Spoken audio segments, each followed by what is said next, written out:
Welcome to the Meadow. 2 years ago, we bought an old 70s house with the idea of fixing it up for our family of 7.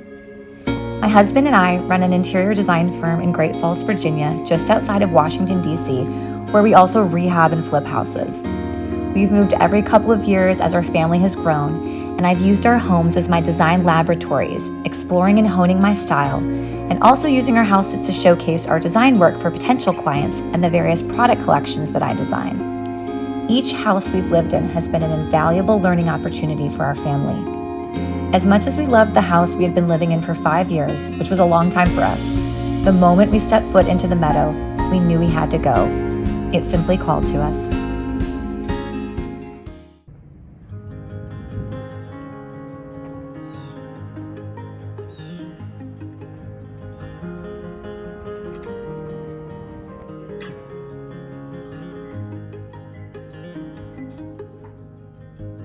Hi, little ladies. Hi, Roar.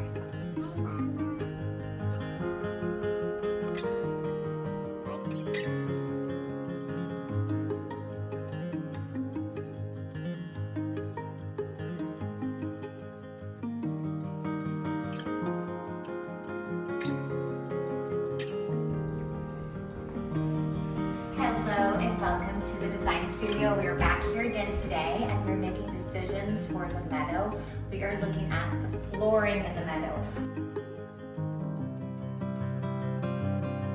We are having the best snow day outside and I have my cozy socks on right here, so I am not in shoes today, but it's warm and cozy inside, snowing outside, and we're gonna make some decisions. So we are looking at various wood flooring options that we'll be using throughout the house. I'm looking at options from my collection with Wellborn Right. I am leaning towards this one. I'll explain in a bit. But Dave and I have been kind of agonizing on this decision. Would you say, Dave? Very much. Today's the day. We're making a decision today. So we are looking at these sample options for more than just color here, really. We're looking at things like the curve of the wood itself. So this is a pillow edge. We're not actually looking at this sample for finish. We're looking at details like bandsaw blades and distresssion. So this one, you can see there is some distresssion on it and it has a straight corner and it has a nickel gap. This is one of the finishes I am considering, probably my front runner. And then we're also looking at other details here where they did some heavy distresssion on the edges and then a lot of hammering and that kind of thing. I'll try to make it more fun for you. So we have big decisions to make today. We are running out of time and Dave is telling me that my decisions are due right about now. All right, so in terms of color, I will show you what we're thinking. I am looking at, I'm going to show you, Laura has made steps and she's got a little pillow here. So we are looking at the fawn white oak flooring from the Lauren Lee Simple collection here. And this is what we have in our current house. And so I know that this actually is a lot lighter than what I'm seeing here. And yes, ma'am. Yes? Have some more of the bread. You can have more bread. Do you like that bread, Aurora? Okay, first things first, stomach business. All right, Dave actually made bread here in the studio, which is perfect on this cozy snow day. Right, Lori? We just started attempting sourdough, and so this is our first whole wheat version.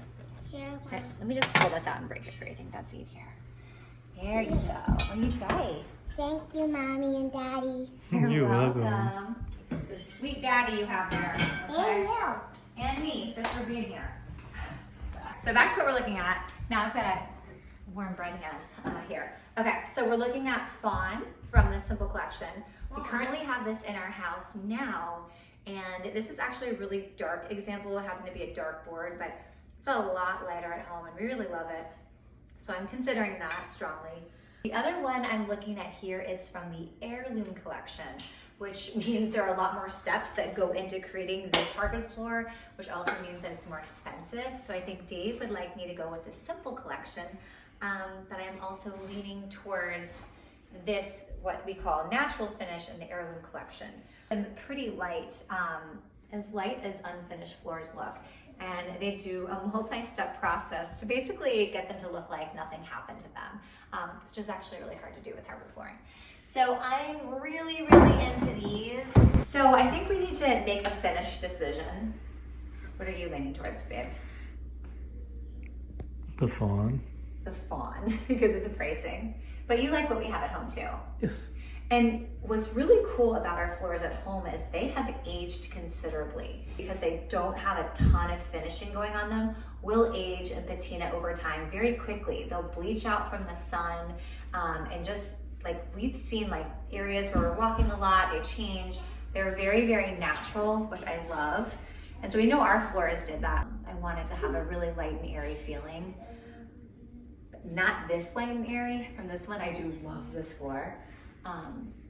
That's our sun bleached, but I think it's a little too light for what we want. I don't want the house to go sweet. I feel like this is sort of the perfect middle ground of what I'm after, because I think I want it a little lighter than what I have at home. So I think I'm talking myself into the heirloom natural. I think you already have. Okay. I think it was decided a year ago. But no, I really feel good about that. It's a good decision. Okay, so we're doing the heirloom natural for the finish. Now we need to decide if we're going flush or if we're doing nickel gaps, and we need to decide if we're doing the pillow edge or if we're doing straight boards. I also know from looking at these samples that I do not want the faux distrussion. I don't like the little hammer areas or any of the sort of cracked edges. I don't want any faux distrussion. I think we can distress it ourselves very, very quickly. Not worried about that at all. I think we're both in love with the nickel gap. Nickel gap is where it's at. Nickel gap is in. So we're gonna do that. But it's interesting, it's good that I'm actually in socks today, because as I do this, I can really feel when the boards are so straight like this, it's almost like it wants to catch my sock. We had this in our old house when we moved in, and we loved it. But it was, how many years old was the house? 45 years old. 45 years old, and I don't think the edges felt quite as clean at this point. So this pillow edge feels really soft and pretty. I'm leaning towards the pillow edge with the nickel gap. I think it'll just be slightly softer. Does that look too modern or new? I don't think so. I actually think that the pillow edge makes it feel a little bit older, like it's been worn down by age. I think I like that. It feels beautiful. Do you feel it? The other major decision we have to make is how we are actually laying the hardwood floors. As you saw in our video from, was it last week or earlier this week? Last week. We were trying to look at laying our floors straight or diagonal. I had just about convinced myself that it was going to be diagonal, but it's just not sitting right with me. As much as I want it to be diagonal, I just don't feel like it speaks with the language of so many other elements I'm doing in the house. So I had to say goodbye to my diagonal. But the straight way that I was envisioning the floors being laid in is actually really beautiful too. One of the things I knew with this house was that I didn't want the typical arrangement of hardwood floors where it's just sort of random lengths and they kind of overlap. I really wanted to do something different here. We move a lot, and so one of the things that's most fun for me about moving into different houses is trying new things. So I wanted to do something different with the hardwood floors, and I was also looking for sort of a quiet feel in the house. I think you remember Dave and I going back and forth about the quiet feeling and then the energy of the diagonal. So what we're going to do is we're going to have our boards laid straight in a row, as you see here. And then they're all going to be the same length, and we're going to stop them at one point. And then we're going to start another row of boards. And then those are going to stop at the same point. And then we'll start another row of boards. So what this really does is it kind of creates this really, really strong linear pattern. And it creates some interest on the floors more than just sort of the overall kind of typical, I want to say layment, but it's not a word. The typical arrangement, typical pattern, laid. Okay. The typical way that hardwood floors would be laid, it's just a mouthful, is not what I'm thinking. So I think we are a definite on doing our boards laid this way, I will show you the diagram of the entire house and how we're laying our boards, because some rooms we split it up in thirds, other rooms we halved it. So we've got the diagram down, but now the final decision is, will the boards, so I'm gonna show you actually here how these work. The idea here is that you will have a row of boards, and when they stop, we will have another row of boards. Those boards will be offset from this row of boards though. So you can see the seams go to here, and then we have this seam coming and hitting in the middle here. Then when you get to the next row of boards, you again offset it, sort of like a brick pattern here. So that's what we'd be doing with our floors. So the question is, do we do a perpendicular border piece between our floors, or do we let them hit raw edge to raw edge? I will show you, we probably do a 4-inch border piece, so this is a little bit bigger, but I will show you sort of what it would look like with a border piece in there. So you get the idea, it sort of frames each section out. And it's really, really beautiful. I've seen it like this in lots of like old castle, photos of old castles and old houses. It's really, really gorgeous. And then I have also seen this in similar old houses, castles and whatnot. But every time I've seen photos of the floors hitting raw edge to raw edge, they're super, super old, like hundreds of years old hardwood floors. They are messed up. They have tons of patina on them. So I know our floors are going to come looking relatively new. We did look into reclaimed options, and it's just not in the budget. So we're gonna do our best here to get a really, really raw floor like we've got that will develop its own patina over time. So I know they won't arrive looking old though. So my question is, will it look kind of off to have the raw edge to raw edge with a new looking floor? Will it feel unfinished and cheesy? You gotta make that decision. I'll walk you through what I'm thinking of in terms of aesthetics and which decision it should be. When I see the raw edge to the raw edge, it's a lot less finished. It's a bit more primitive, it's a bit simpler. It's kind of got that raw, kind of carefree feeling to me. And when I say all those words, that is really what I'm trying to have this house feel like. Those are the things that I want the house to embody. When I think of it with the border, it feels really, really beautiful to me. It feels finished. It has sort of a dramatic look because that perpendicular line will really call attention to the design itself, whereas just simply hitting edge to edge, it might even get overlooked and you won't even notice this thing that I put all this thought into.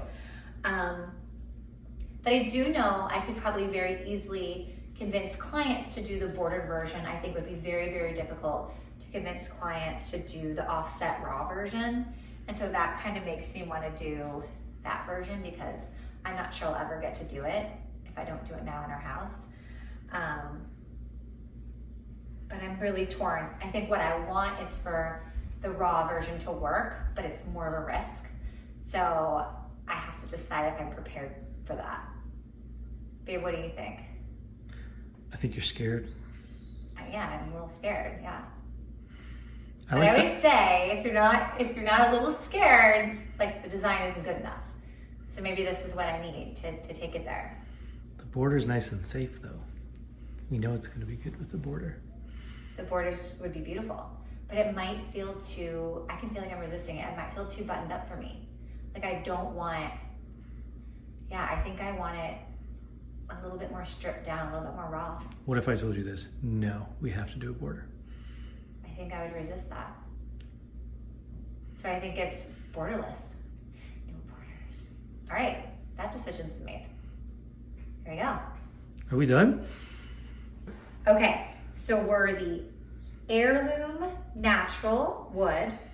We are doing the nickel gap. We are doing the pillow edge, and we need to do that pillow edge on the ends as well so that this design works. And we are doing it laid raw and offset. I think that's all of our decisions. Yeah, no distraction. No distraction. We'll just let it happen. All right, are we done? Hot off the presses. Okay, let's do this. Thank you guys for coming along on our decision journey with the floors. Let's eat some bread. Our project has taken about 1.5 years longer than expected, and we really, really need to get it finished because we are holding on to 2 houses. That's 2 mortgages. So at this point, our current delay is that the traditional parrot windows have not yet arrived, even though the modern Ottoman ones have. I am anxiously awaiting their arrival.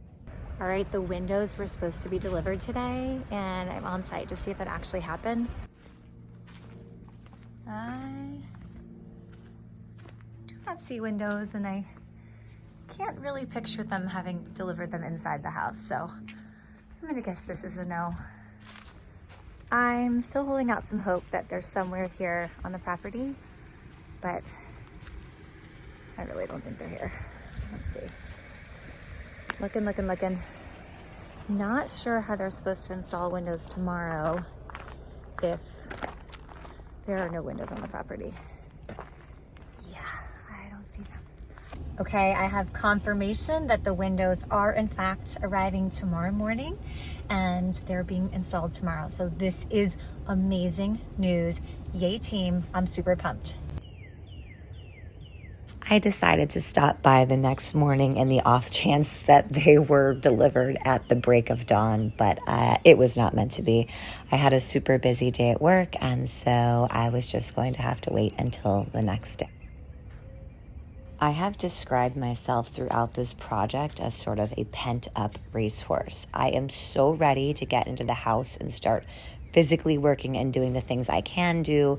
And so it's really hard to be at this point where we're just waiting on others and waiting on deliveries and things that are outside of our control. So this has really been an exercise in patience and sort of letting go. We are headed over to the Meadow to see if the window install actually started yesterday. So fingers crossed. Do you wanna make a bet? What do you think? Do I get to bet no? No, because I get to bet no. I don't want that bet. All right. You know what I see on yonder horizon? What? A septic tank. That's our septic tank? That's our septic Did it get tank. approved? Oh, it's not a septic tank. I was gonna say, you got me so excited. I got so What is excited that? too. What is that? That's water for drilling. So that is probably the wells for There are windows! There are windows installed. Did you know that? Were you messing with me? I was not messing with you. There are windows! We both lost the bet! Yay, guys! Are you so excited? Oh my gosh, yay, guys! We really came through. There are beautiful windows, new historical reproduction windows installed on our home. Just a couple, awesome. but it started. This has started. There's some windows. Not very many, but it started. It started. Look at them. I cannot believe what I'm seeing. I'm so excited. I'm so happy. It really feels like things are moving forward. Look at these windows. These are our parrot white oak historical reproduction windows, and I'm flipping out. Hi! Bobby and Chico are here, and there are windows in the house. We're so excited. I lose my mind. Christian's Bluestone Sinker Up. Look at these beauties. Oh my gosh. I'm gonna show you the unlacquered brass production Cremone bolts on these windows. All right, so these are the same Cremone bolts that we had in our 1970s windows from our last house. This time we did the windows in white oak. They're by a company called Parrot, and they are total authentic historical reproduction windows. So we've got these mixed with our modern auto windows, and I think it's gonna be really beautiful. We only did the Cremone bolts in really key places because they cost more and they are in swing, and we needed out swing in most places. But here in the orangery we did them, and then we did them in our primary bathroom, and then I think the kitchen and some other places. So not very many, but they're beautiful. We are going to sand down all the little perfect corners. Okay, I'll say later. Let's go look upstairs. Oh my gosh. You ready? We're gonna go upstairs and see windows. We haven't seen windows in 2 years. When did we demo? 2 years ago. Like, it's so pretty. Oh Oh my gosh! Whoa, they did the back. I can't believe it. Oh my gosh! Look at this. Okay, this is Christian's bedroom, dude. I'm gonna cry. It's so Holy pretty. cow. I love it. Look at them. So this is where we did outswing windows here. Oh my gosh. Look at the boys' bedroom. It's so sunny. Oh my gosh, babe. We don't need I these can't lights believe how anymore. fast they are. Oh, look at this hallway. Babe, they're so pretty. Let's look at the boys' room. Look at their bedroom. It's so sunny. This room is no longer dark. Check this out. Look Wow. at these views. Oh my goodness, they're beautiful. The white oak is amazing. So we did unfinished white oak, and Mama's got to play around with some sanding and staining. What I want to do is break all of the corners. Actually, this one's pretty round. Break any perfect angles so that it feels older, feels historical. And then we're gonna get just the right combination of stains on here so that it feels like there's some patina. I know just the guy. I know just the guy. I got a guy. Our screens, I love them. We did the just plain aluminum with no finish on them. They will oxidize a little. We had this in our old house. The ones from the 70s did oxidize and it was beautiful. So, we keep getting emails from these companies. Oh, are you sure you don't want to put a finish on it? This is going to oxidize and patina. I'm like, yes, let it patina. Okay, so I'm so happy. This view is so pretty. When those are flowering white, this whole thing's going to be white flowers. So this is going to be Justin's bed. And that's going to be Lou's bed. Love it. I didn't think this was really, I was gonna show up and see this done. I'm so happy right now. Are you kidding me? They did so much. Go Carmichael Construction, man. They really did this. Look at this. This is our window seat area. Oh my gosh. Look at the view. It's in my mind. It's becoming like a real home. So great. Guys, this is Bobby. He's our manager, project manager here. Is that your superintendent? What's your official title? Contractor? Senior project manager. Senior project manager, Bobby is here. And we're talking about the windows and how we are not doing trim on the windows. And so we're trying to figure out how we want that to look. And make everything really easy on Bobby. Always. Door, so where do we have? Like this corner, for example. I don't want it perfect. I want it to look messed up. Because were we gonna wrinkle the metal? What is our thought there? He doesn't like to use metal because it cracks a lot. So Okay. he likes to use Trim Tex, which is a plastic material that gets glued with this adhesive. So it can kind of move with the fluctuation Okay. of the 2x4s. But if we're trying to create it to be, I don't know if I care if it cracks, right? Well- We just want it to crack. that's the thing is we'll have to figure out. We'll have to get with him and Okay. see what he Because thinks. for me, this could go up and come out a little bit, and then I mean, it may even be do you want these rounded too if those are rounded? I don't think so. No. I wanted that rounded so that you didn't notice the difference in, if one didn't look proud, it looks more gradual. Whereas here, I think I just want it to look like an old house that has old plaster on it and stuff. And it came out and did, because the plastic can't shape like that. You right? want it to undulate. Yeah. It can. I feel like if it's the metal, it's going to be too much of Yeah. sharpness. I can see that. I feel So plastic it would may be have easier. to be plastic still square edge with plastic, and it may have to just take a lot more work. And you're cutting a 2-foot section straight, and you're cutting another 4-inch section that's. Let me ask you another question. Do we not do anything and we just are mudding it because it's No, plaster? It's gonna crack. You're gonna have. That's gonna look Not good crack? Yeah, not good crack. You almost, I think. I want the good stuff.